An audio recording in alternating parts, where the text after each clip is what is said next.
Eh, tak kenal maka tak sayang ya. Jadi izinkan saya menyampaikan sedikit CV dari Ibu Salami Purnamaning Tias, Sarjana Keperawatan Nurse.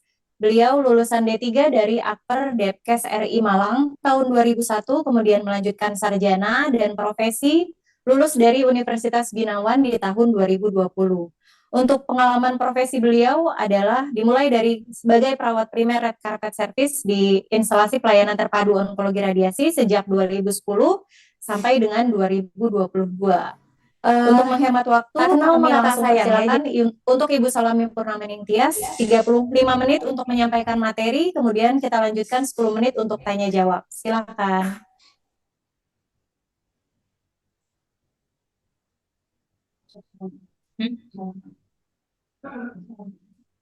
Assalamualaikum warahmatullahi wabarakatuh.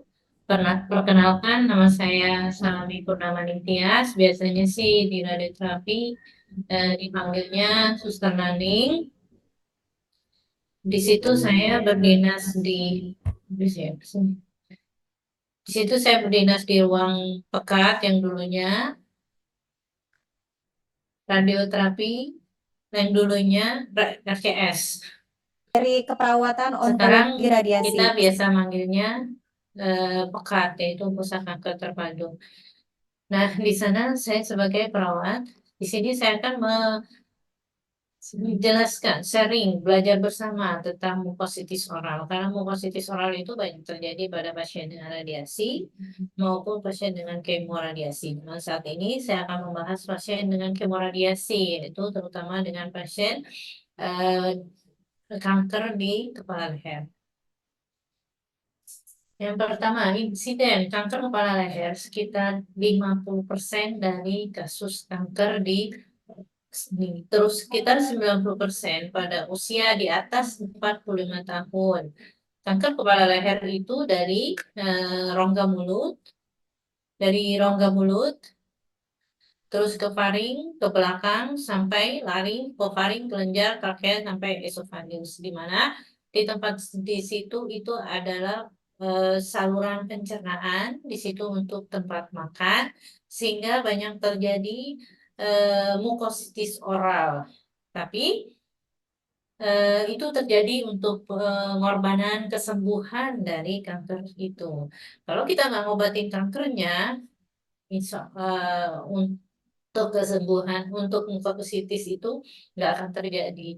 Apa mukositis bakal terjadi jika kita melakukan pengobatan di saluran pencernaan atau pernapasan. Tapi ini saya berharap dengan saat ini kita penjelasan ini, cara mengatasinya ini untuk mengurangi sehingga tidak terjadi gangguan lebih banyak. Etiologi penyebabnya itu untuk kanker kita masih belum tahu, bisa dari segala macam eh, penyebabnya itu banyak, bisa tembakau, alkohol, serta iritasi atau segala macam. Pengobatan yaitu stadiumnya dari stadium lanjut multimodalitas terapi. Sekarang kemoradiasi. Kemoradiasi itu eh, merupakan penata laksanaan karsinoma nasofaring lokoregional lanjutan lanjut dan menggunakan mediasi radioterapi dan kemoterapi. Kemoterapi dapat diberikan sebelum, selama, atau setelah radiasi atau dikenal dengan istilah neoadjuvan, konkuren, adjuvan kemoterapi. Pemilihan kemoterapi bersifat individual sesuai dengan karakteristik pasien. Kemoterapi standar untuk kemoradiasi pada kondisi lokal lanjut adalah konkuren cisplatin dan radioterapi. Ini dikhususkan untuk kasus yang di kepala leher ya. Sementara itu, untuk kemoradiasi diikuti adjuvan kemoterapi dapat digunakan cisplatin, radioterapi, cisplatin atau 5-FU atau karboplatin. Mukositis oral. Radioterapi pada karsinoma nasofaring dapat menimbulkan efek samping. Efek samping atau toksisitas adalah perubahan pada jaringan normal dengan atau tanpa gejala klinik akibat terapi yang bersifat sementara atau menetap. Menurut kriteria efek samping radiation therapy oncology group atau RTOG dan National Cancer Institute atau NCI Common Toxicitas Kriteria atau CTC, efek samping radioterapi dibagi menjadi akut dan lambat. Efek samping aku terjadi pada 90 hari. Maaf ya ini kayaknya gabung. 90 hari dari permulaan radiasi, sedangkan efek samping obat terjadi 10 hari. Yang ini 90 hari, yang ini 30 dan lupa di sini. Dari segi komponen jaringan yang terkena, efek samping radioterapi dibagi menjadi efek samping hematologik dan non-hematologik. Salah satu efek samping non-hematologi akibat paparan radiasi adalah gangguan mulut berupa mukositis oral. Hal ini yang nantinya akan kita bahas. Karena kan efek samping radiasi pada kepala leher itu macam-macam. Ada disfagia, ada nyeri, ada penurunan berat badan, ada mual. Cuman saat ini kita akan membahas tentang mukositis oral.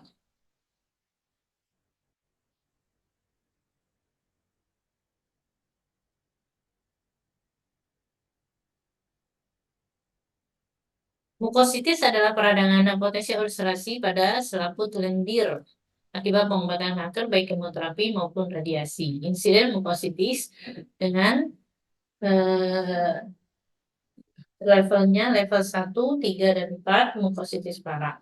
Faktor risiko pada pasien mukositif yaitu eh, pada pasien, yaitu karena usia juga mempengaruhi kesehatan mulut, penurunan aliran liur, air liur, BMI rendah, menurun fungsi ginjal, merokok, dan pengobatan lain. Terapi radiasi, lapangan radiasi, lokasi radiasi, dosis perfraksi, hiperfraksinasi, dan tekniknya. Di sini kita mengambil lapangan radiasinya area kepala leher.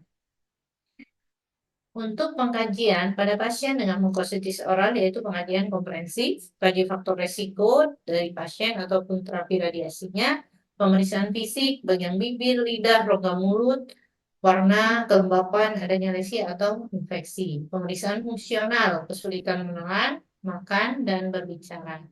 Biasanya yang terjadi di sini pada saat akhir-akhir radiasi, misalnya radiasi kedua 5 ke atas, itu biasanya pasien memang banyak diam dan menunduk karena dia ketakutan akan nyeri saat berbicara. Kemudian dia juga kesulitan menelan makan. Makanya kita sebagai perawat itu sebenarnya harus lebih pada edukasi. Edukasinya itu memang itu yang harus dihadapi, tapi kita harus siap, kita harus lawan untuk semua tindakan yang akan dilakukan pada saat pengobatan radiasi. Diagnosa yang terjadi yaitu resiko atau gangguan integritas jaringan, gangguan gangguan nutrisi, dan defisit pengetahuan. Gangguan integritas jaringan itu terjadinya perlukaan pada permukaan atau membran kayak gitu itu bisa kita masukkan ke dalam mukositis oral. Ini proses terjadinya peradangan. Jadi ini bagian yang normal, belum diapa-apain. Yang ini saat mulai kemoterapi atau radiasi nanti akan ada kerusakan pada sel-selnya. Yang ini fase 2 dan 3 messaging signaling amplification. Habis itu di sini terjadi ulcerasi atau mukositif atau disebut dengan orang awam sih bilangnya sariawan atau enggak peradangan pada area mulut. Ini pun terjadi kalau pasien dengan kepala leher itu bukan cuma satu sariawannya, tapi penuh dalam satu mulut. Tapi itu kita yakin pasti pasien akan kuat untuk melawan itu. Di sini kita akan terus memotivasi pasien sehingga pasien mulai recovery dan kembali lagi. Ini dengan gambar. Satu, ini dari WHO ya, Oral Toxicity Scale.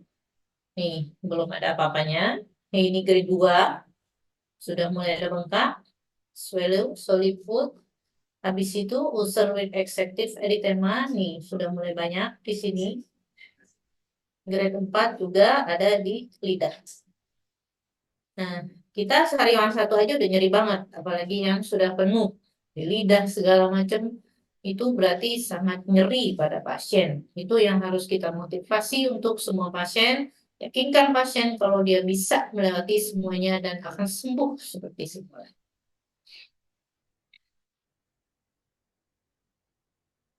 Ini skala WHO yang tadi, stadium 1 terjadi ulcer tapi tidak ada rasa sakit, dari kemah dan rasa sensitif ringan. Stadium 2 terdapat ulcer dengan luas, terdapat rasa nyeri, tidak terjadi kesulitan makan, ulcerasi, mengalami kesulitan memakan makanan padat, timbul gejala berat sehingga perlu nutrisi enteral atau parenteral.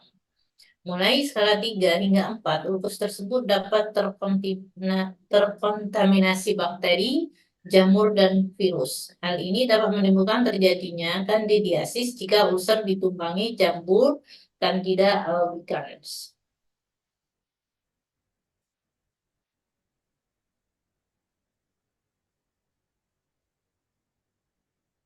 Ulkus skala pengukuran NCI atau CTC. Itu biasanya yang satu ulkus tidak sakit, ada eritema. Kedua, ada nyeri, sudah mulai ada nyeri, ada eritema, edema, ulcerasi, tapi masih bisa makan. Tapi side effect ini sangat berpengaruh pada setiap individu, karena ada individu yang bisa melawan itu semua, dan ada juga individu yang memang istilahnya itu agak yang agak manja.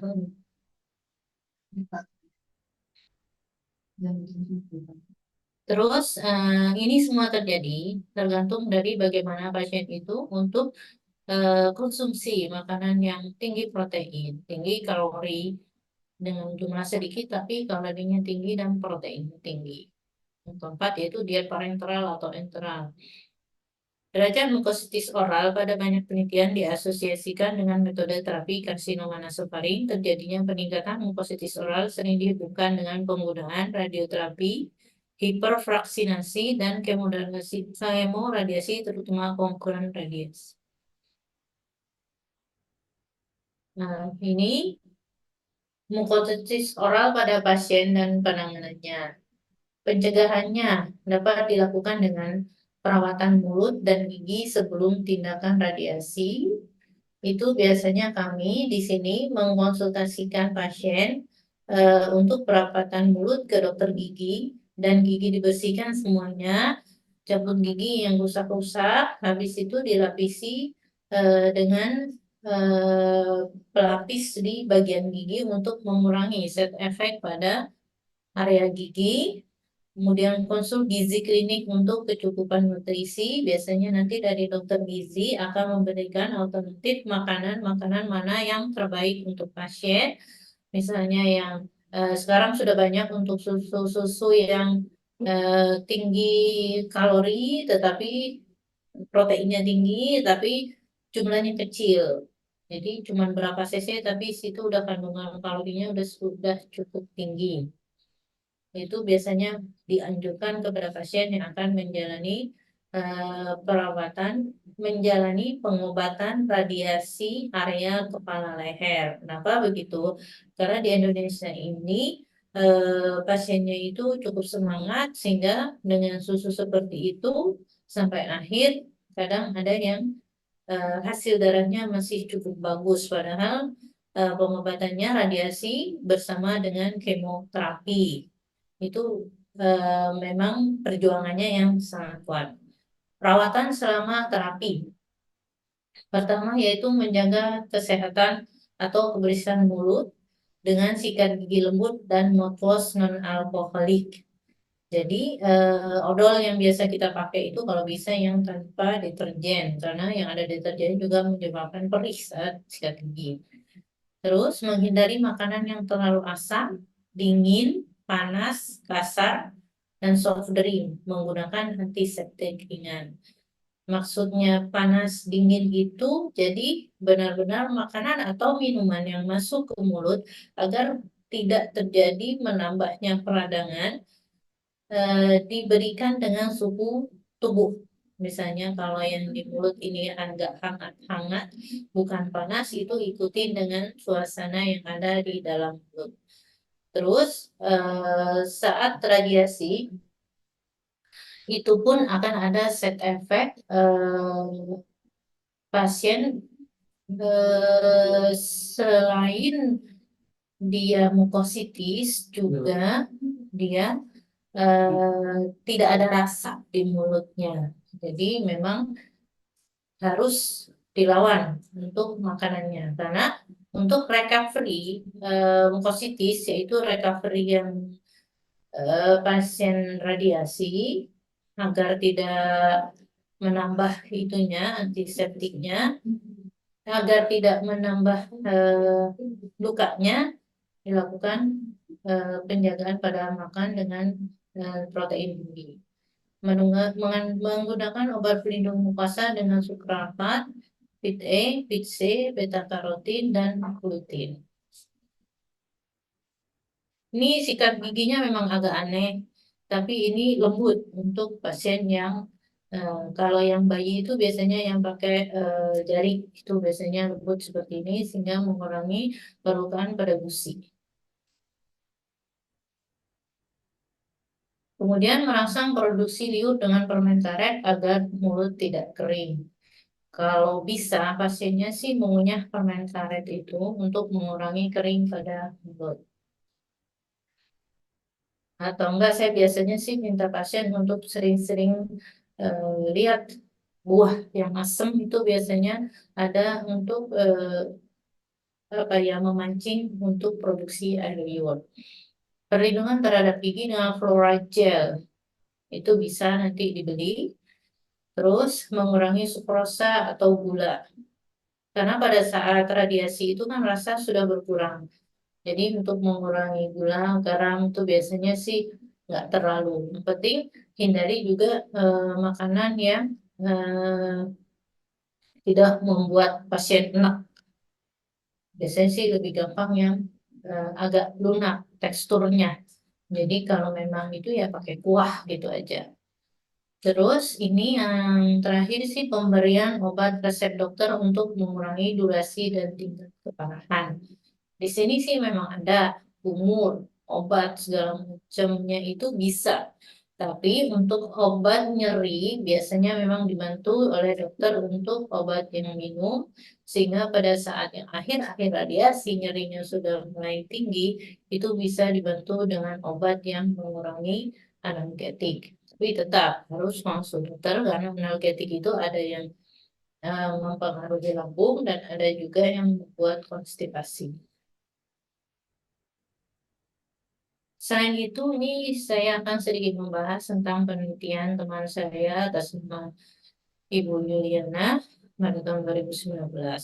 Jadi dari hasil kesimpulannya, beliau meneliti tentang bagaimana mencegah untuk terjadinya positif pada pasien radioterapi.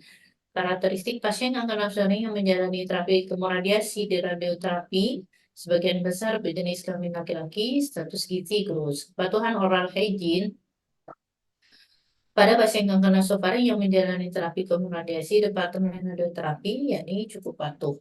Angka kejadian positif oral terjadi pada pasien kanker nasofaring yang menjalani terapi kemoradiasi di departemen radioterapi SCM sebagian besar masuk derajat 1 positif oral. Terdapat hubungan antara kepatuhan oral higien terhadap tingkat kejadian positif oral pada pasien kanker nasofaring yang menjalani terapi kemoradiasi di RSUP Ciptom Kusumo. Ini yang dilakukan oleh teman saya, dia melakukan terapi dengan kumur normal sain, dilakukan kumur, kemudian untuk kelembapan menggunakan madu, lip balm atau petroleum jelly. Ini semua ada merek-mereknya juga berbeda-beda. Perawatan mulut harus memperhatikan derajat mukositis, yaitu mukositis derajat ringan 2 jam sampai 4 jam pada malam hari. Untuk derajat mukositis berat, perawatan mulut setiap 1 sampai 2 jam pada siang hari dan setiap 2 sampai 4 jam pada malam hari.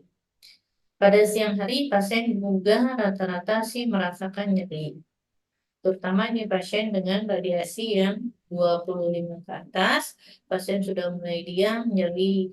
Ada juga pasien yang pada malam harinya juga mengeluh kurang tidur karena tenggorokannya terasa kering, pada malam hari.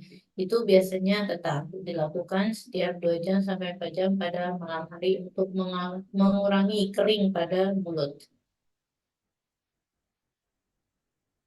Ini kondisi kasus pada radioterapi, yaitu ini sinar ke-31, ini sudah banyak putih-putihnya.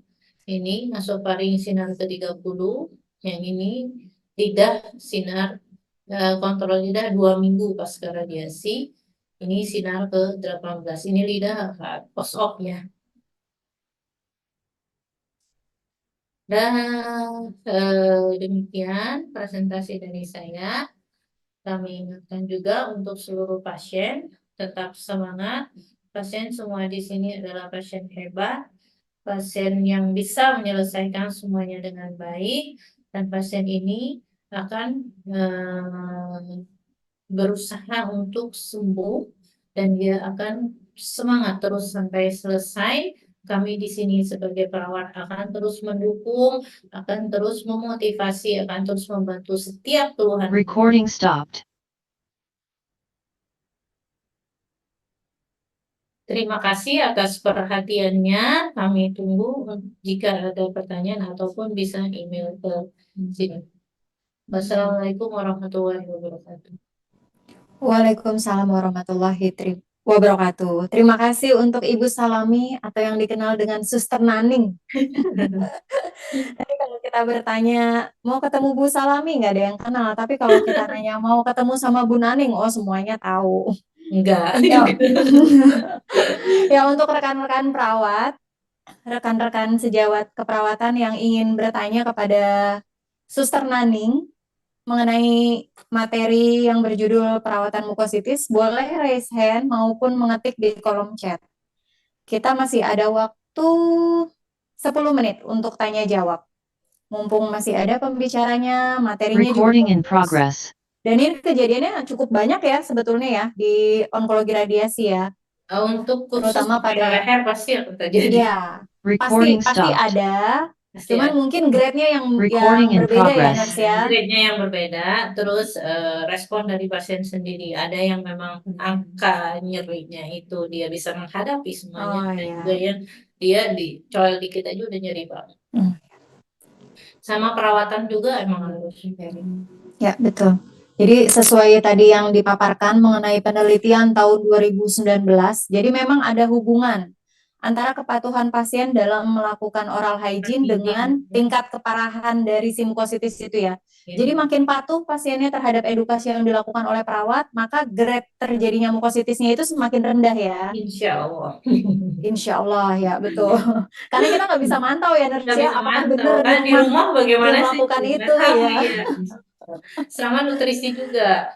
Jadi kalau Iya, pas iya. akhir biasanya sih makanan sih makin berkurang. Cuma kita Mm-mm. memotivasi nggak perlu makan sepiring penuh. Yang penting ada makanan yang bisa mencukupi. Kadang ada pasien yang fokusnya kalau orang yang itu kan makan nasi, kalau belum makan nasi belum kenyang. Padahal buru-buru makan nasi ya, maunya aja dikit. Itu orang Indonesia itu, Nurse. Iya, Indonesia banget itu. Tapi saya juga anjurin kalau bisa sih pakai kuah aja. Nasinya dilembakin, pakai kuah, tinggal nelen-nelen, insya Allah. Udah. Terus Iya, susu juga. Susu kan udah banyak sekarang. iya. Nurse, ada pertanyaan nih dari Dokter Hendrik, spesialis onkologi radiasi di Teman Solo. lama nih. Oh. Ini mantan ya? Maksudnya mantan rekan kerja, Mantan rekan. maksudnya. Mantan rekan kerja. Dokter Hendrik menanyakan, penggunaan atau pengkonsumsian madu atau vitamin E atau vitamin C glutation, yang mana keempatnya tersebut banyak mengandung antioksidan, bukannya akan menghambat penghancuran kanker oleh sinar radiasi yang saat bersamaan malah butuh oksidan untuk penghancuran kankernya. Mohon penjelasan. Nah, baik, terima kasih Dr. Henry. Apa kabar? Semoga sehat-sehat selalu. Di sini, ini kan untuk kelembapan. Kelembapan itu biasanya dilakukan pada area bibir, yaitu madu. Vitamin C atau vitamin E itu biasanya kita anjurkan untuk dosisnya yang tidak tinggi. Jadi untuk pasien memang menyesuaikan untuk tidak menghalangi adanya antioksidan untuk proses penyembuhan kanker tersebut. Setahu saya seperti itu, karena untuk fit A atau fit C biasanya semuanya tergantung dari dokter yang resepin dosisnya berapa. Kalau madu sih rata-rata memang kita pakai untuk di bibir, tapi kalau untuk buat kumur biasanya pasien paling sesendok 2 sendok dicampur air, karena kalau cuma madunya aja itu akan perih di lidah. Bagaimana Dokter Hendri?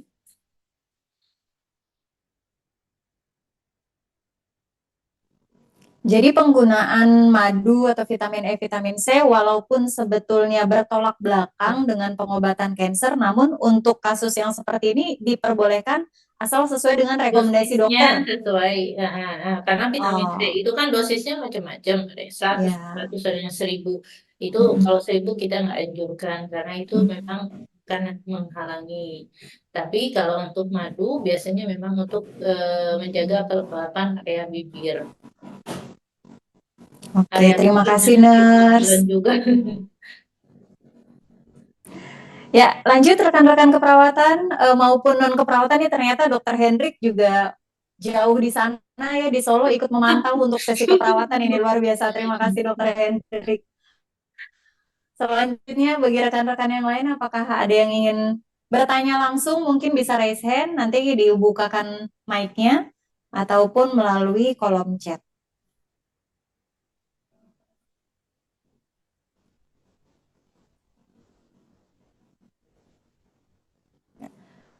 Nih izin saya ikut Belum. nebeng-nebeng pertanyaan ya, Nurse ya. Jadi kan kalau kita lihat itu kan di radioterapi ya, di radioterapi RSCM khususnya, mungkin teknik itu sudah berkembang jauh ya dari yang dulu sama yang Iya. sekarang gitu. Karena dulu saya lihat tuh banyak kejadian mukosidis bahkan grade-nya tuh 3, 4 gitu. Hampir semua pasien KNF grade-nya 3, 4. Tapi kalau dari penelitian yang 2019 tadi yang oleh Nurse Yuliana ya, Nurse Iya. Yuliana itu justru grade-nya itu kesini-sininya tuh makin berkurang ya. Mungkin apakah selain dari kepatuhan oral hygiene yang dilakukan pasien, apakah ada pengaruhnya juga dengan teknik radiasi yang sekarang sudah lebih canggih? Eh, sudah ada pengaruhnya dari teknik. Selain itu, saat ini kan juga eh, apa nutrisi, untuk menambah nutrisi itu sekarang kan juga ada macam-macam susu. Jadi kalau dulu orang fokus untuk makannya itu eh, nasi sama lauk gitu kan. Enggak, sekarang udah ada susu. Dan juga usia dari pasien tersebut, menjaga kesehatan mulut dengan yang kumur tadi, terus menurunkan aliran air liur juga bisa untuk mengurangi hal tersebut.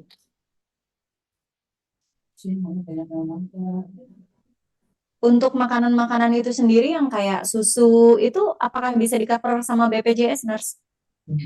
Kalau nggak salah itu bisa ya, ensur ya kayak.